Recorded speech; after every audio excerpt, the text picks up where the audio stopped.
Salam alaikum, marhaba bikoum dans cette nouvelle vidéo qui continue la série اللي بديناها depuis déjà deux vidéos اللي هي comment analyser l'expression تاع un gène.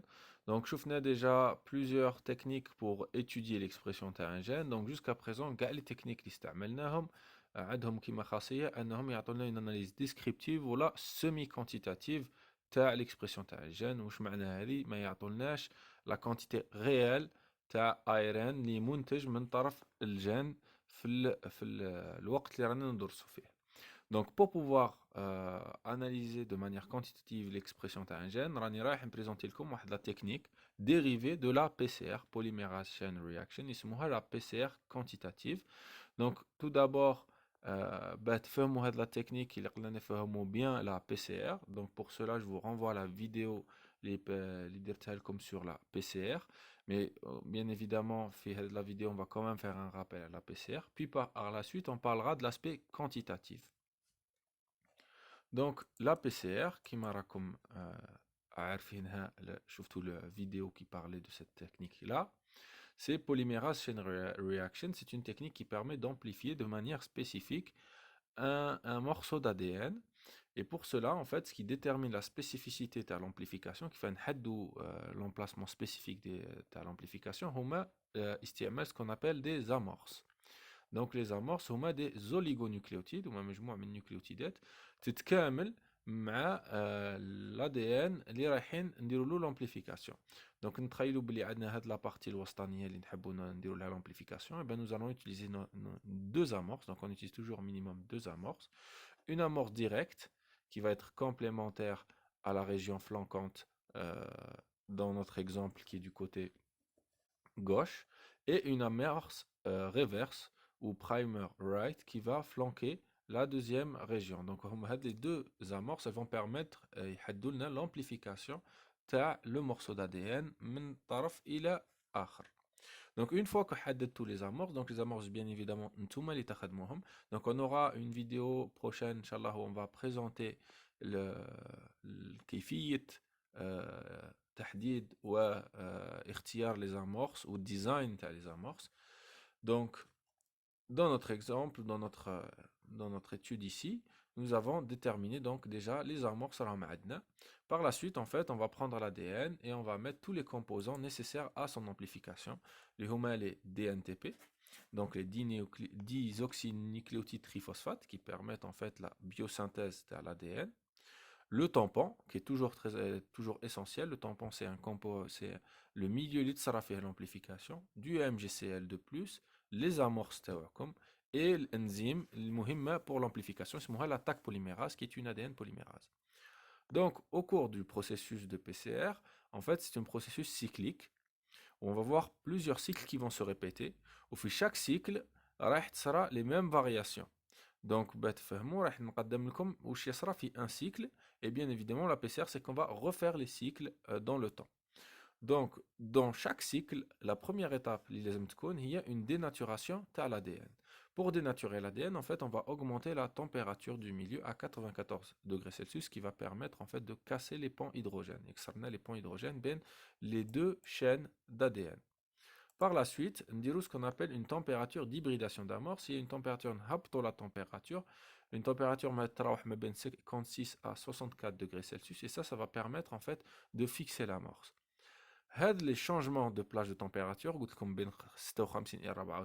ça va dépendre de la longueur de l'amorce ou des amorces et de la composition en guanine et cytosine. Parce qu'en fait, plus l'amorce est longue, plus les guanines et cytosines sont élevées et plus on a de ponts hydrogène. Et inversement. Donc une fois que la température qui est spécifique de votre couple d'amorces, vous allez appliquer cette température pour pouvoir permettre l'hybridation des amorces. Et enfin, la troisième température qui va être utilisée, c'est 72 degrés Celsius, qui va permettre en fait l'activation de l'amplification de l'ADN.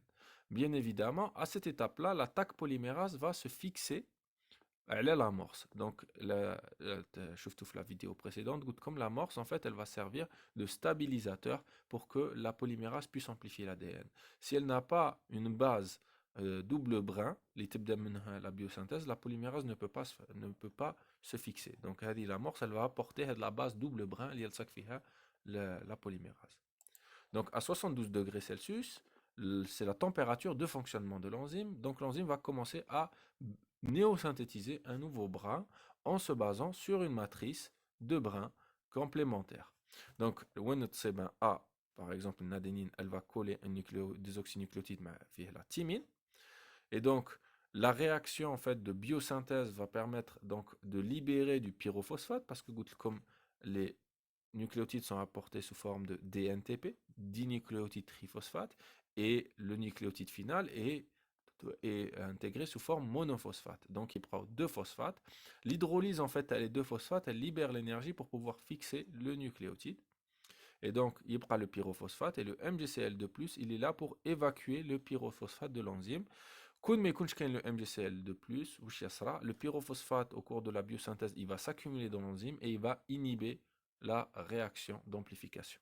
Donc c'est très important de le libérer. Par la suite, l'enzyme va biosynthétiser le néobrin en fonction des nucléotides qui m'a شرحت.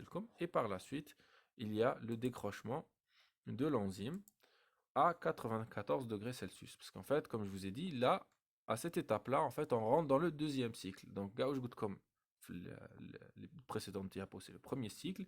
Et par la suite, en fait, une fois que comme l'enzyme à 72 degrés Celsius, on va réélever la température à 94 degrés Celsius pour libérer en fait l'enzyme et réouvrir les morceaux d'ADN. Pareil, par la suite, on repasse la température d'hybridation d'amorce pour que les amorces se fixent. Puis on remet la température d'amplification 72 degrés pour que la polymérase fonctionne et puisse synthétiser un nouveau brin. Après, les cycles, on peut aller jusqu'à 40, 50 cycles. Et ça va vraiment dépendre de votre fragment d'ADN à amplifier. Donc, ça, c'est une autre diapo pour montrer en fait d'une autre manière comment ça se passe. Là, en fait, la polymérase classique se passe dans un thermocycleur, c'est cette machine Hadia. Et cette machine, en fait, elle permet en fait de faire des variations rapides de température. Elle vous permet de sélectionner la température et le temps appliqué.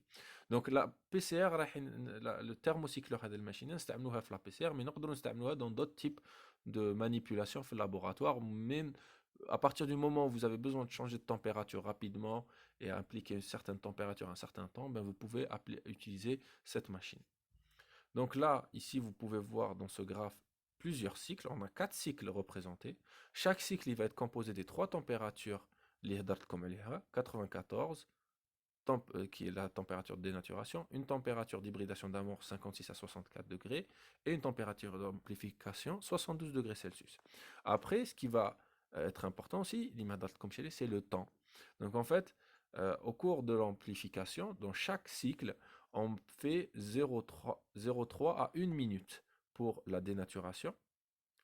Pour l'hybridation, on met 0,3 minutes. Et pour l'amplification, le temps il va changer en fonction de la vitesse de votre polymérase, parce que les tacs polymérase, madame, je gagne la vitesse, et la taille de votre fragment. Donc plus la vitesse de la polymérase sera élevée, plus le temps il sera court, plus la taille du fragment amplifié sera grande, plus le temps il sera lent.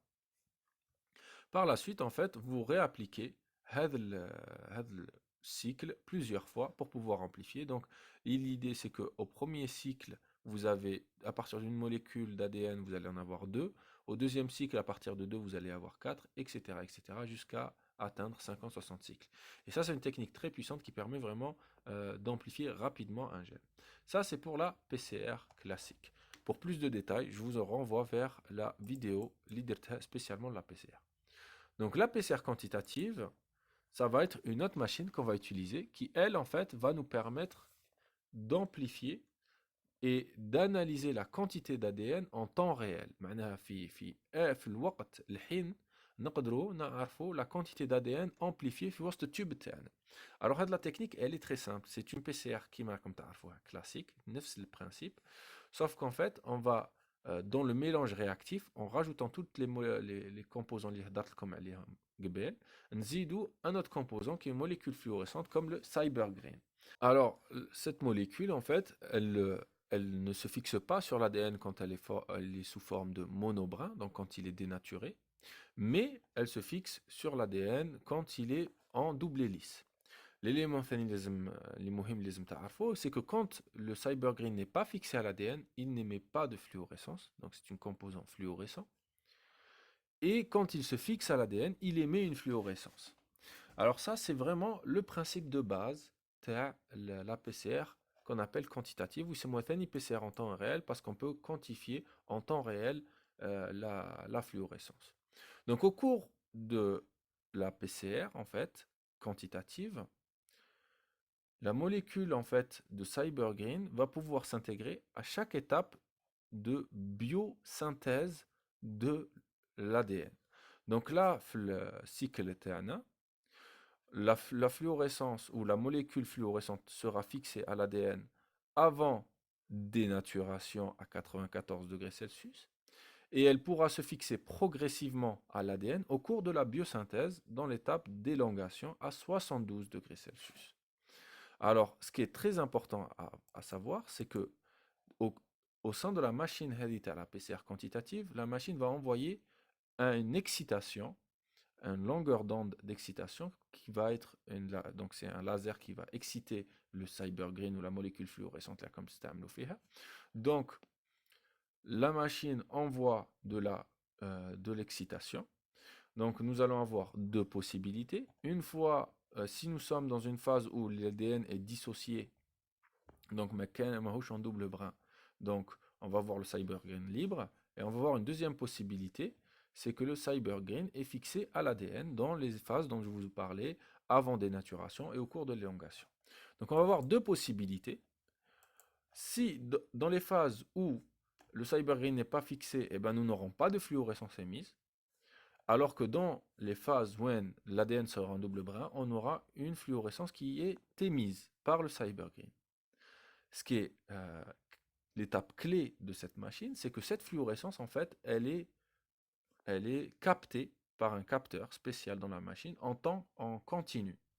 Donc ça, en fait, ça permet en fait d'évaluer la quantité de fluorescence émise dans le temps.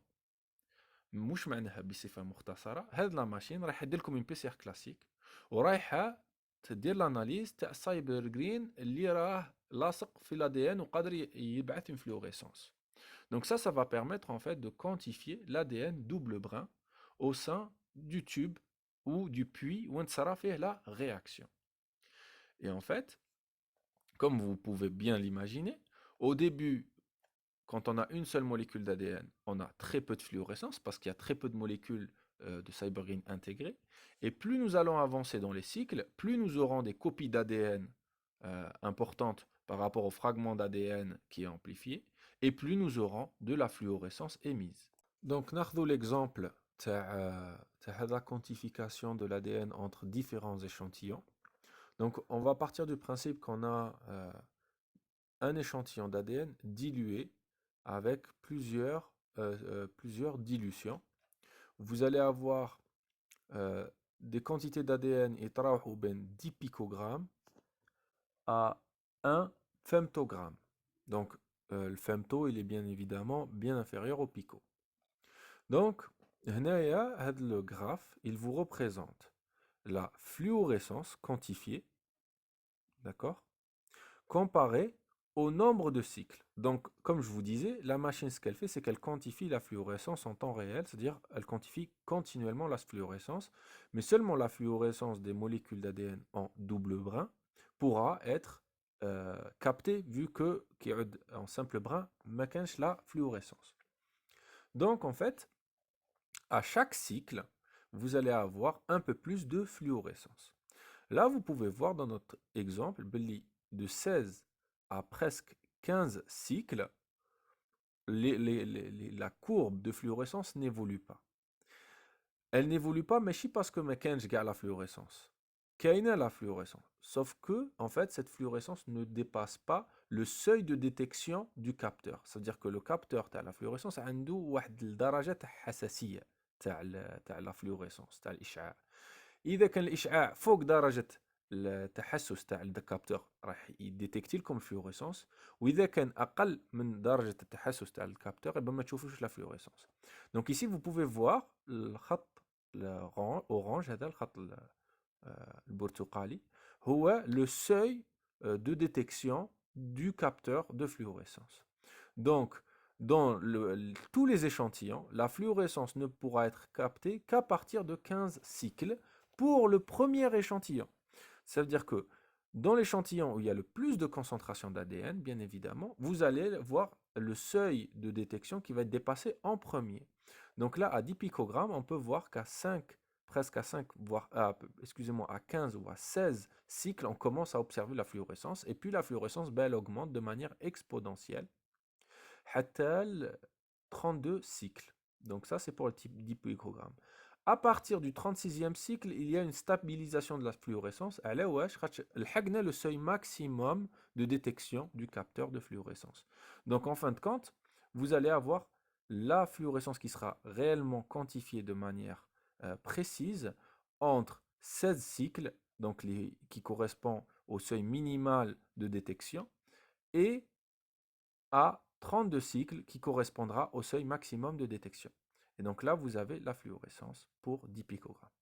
Bien évidemment, plus la quantité d'ADN de départ est faible, et plus la fluorescence le seuil de détection. Ainsi, vous pouvez voir ici que pour 1 picogramme, on commence à avoir de la fluorescence à partir de 19 cycles. Pareil, et qu'on le cas le plus extrême, 1 femtogramme, on commence à avoir de la fluorescence qui dépasse le seuil de fluorescence à 30 cycles. Donc ça, c'est applicable pour la quantification de l'ADN en PCR quantitative.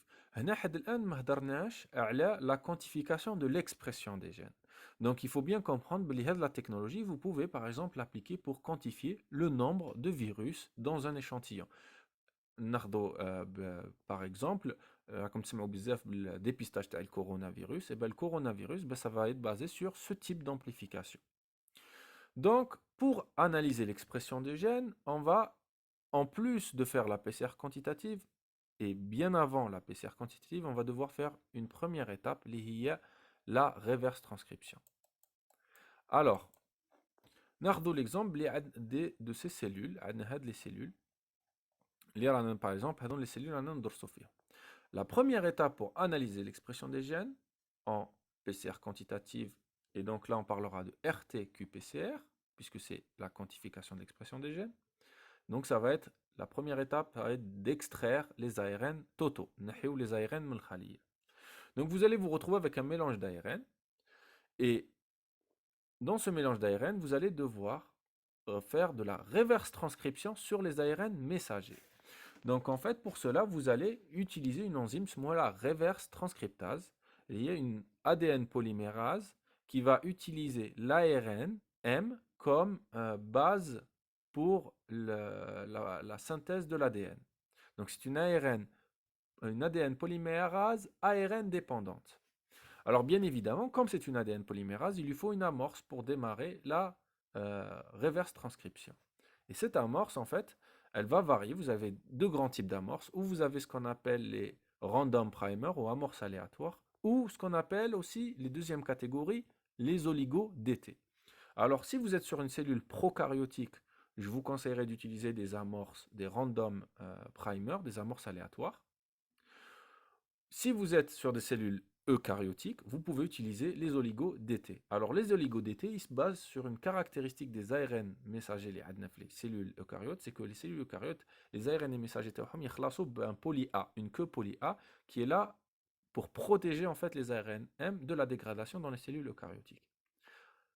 Donc, ce qu'on va utiliser, c'est un oligo-DT, un poly-T, qui va se fixer par complémentarité aux ARN messagers eucaryotiques. Une fois qu'il est fixé, la reverse transcriptase va pouvoir se stabiliser et faire ce qu'on appelle une reverse transcription de l'ARN. Et à la fin, l'ADN polymérase RT, reverse transcriptase, va vous fournir des ADN complémentaires ou ADNC qui sont en double brin. Donc, c'est la quand on veut faire de l'analyse d'expression de gènes, ça c'est la première étape. Par la suite, on fait la deuxième étape, la PCR quantitative. Donc là, on va quantifier l'expression de gènes. Il y a deux conditions, condition A et condition B. Les conditions A et B, vous avez un mélange d'ADN-C issu de milliers de gènes différents, et chaque gène, il me donne comme des dizaines, voire des milliers de copies d'ARN. Et donc, après reverse transcription, d'ADN-C. Donc là, vous avez condition A, on va partir du principe le gène, un gène limite l'ARN l'ahmar, un gène A, un gène X, excusez-moi. Donc, la condition A, le gène X, il met نسخة واحدة تاع ARN, اللي مدت نسخة واحدة تاع ADN complémentaire après reverse transcription. Et dans la condition B, eh ben, le gène il met 3 نسخات تاع l'ARN. اللي يمدوا لنا 3 نسخات تاع ADN complémentaire après reverse transcription. Donc, bien évidemment, في schéma, on arrive à voir les différences. Il y a une copie, dans le B, il y a 3 copies. Mais en PCR, mais au tube, vous ne pouvez pas le voir. Donc, vous allez appliquer la PCR quantitative, la différence, pour montrer cette différence. Donc, pour cela, en fait, vous allez utiliser des amorces spécifiques qui vont reconnaître spécifiquement l'ADN complémentaire issu du gène que vous étudiez. Et par la suite, vous allez faire la PCR quantitative dans la machine avec l'analyse de la fluorescence. Donc, on va prendre l'exemple du premier cycle. Dans le premier cycle, les amorces vont se fixer une fois sur la première copie du gène, alors que dans la deuxième condition B, les amorces vont reconnaître 3 fois le gène. Et ça, c'est très important parce que ça va nous déterminer la quantité, en fin de compte, de matrices d'ADN amplifié de départ. Les comptes comme à la 10 picogrammes, 1 femtogramme. Là, ça va être quelque part le même type de comparaison où vous allez avoir dans la condition A une quantité 3 fois inférieure d'ADN complémentaire amplifié que la condition B où il y a 3 fois plus d'ADN amplifié. Et ça va avoir un vrai résultat sur la fluorescence. Donc, في رايكم شكون اللي راح تصرى له l'apparition de fluorescence en premier? Je vous donne une ou deux secondes. Eh bien, c'est la condition B. C'est la condition B qui donnera la fluorescence en premier. Et donc, vous allez faire la PCR avec, bien sûr, pas qu'un seul cycle, plusieurs cycles. Généralement, en PCR quantitative, quand on fait de l'analyse d'expression de gènes, on se situe sur 30 à 35 cycles, pas plus. Et suite à cela, en fait, la machine va vous calculer ce qu'on appelle un CP de fluorescence. On ne trop les détails, tu as le calcul de CP de fluorescence, mais l'illazm tefahmouha, c'est que plus le CP est bas, et plus le gène est exprimé. En fin de compte, c'est que le CP il va nous déterminer, en fait, quelque part, l'apparition de fluorescence en premier, au bouina daraja srat. Est-ce que ce sera très tôt ou un peu plus tard? Et donc, grâce à la comparaison, en fin de compte, des CP, vous allez pouvoir, en fait, évaluer la quantité de fluorescence issue de l'expression d'un gène. Bien évidemment, c'est une version simple. En technique, en biologie moléculaire, labo, c'est un peu plus compliqué. Mais déjà, si vous avez bien compris ce concept-là, vous avez déjà très très bien avancé. Il y aura fort probablement, s'il y a une demande de votre part, une vidéo complémentaire pour apporter d'autres éléments complémentaires à l'étude. Donc je vous remercie pour avoir suivi cette vidéo. Je vous souhaite bon courage et je vous donne rendez-vous pour la prochaine vidéo qui parlera d'une introduction à la transcriptomique et comment on peut étudier l'expression des gènes à grande échelle. Bon courage.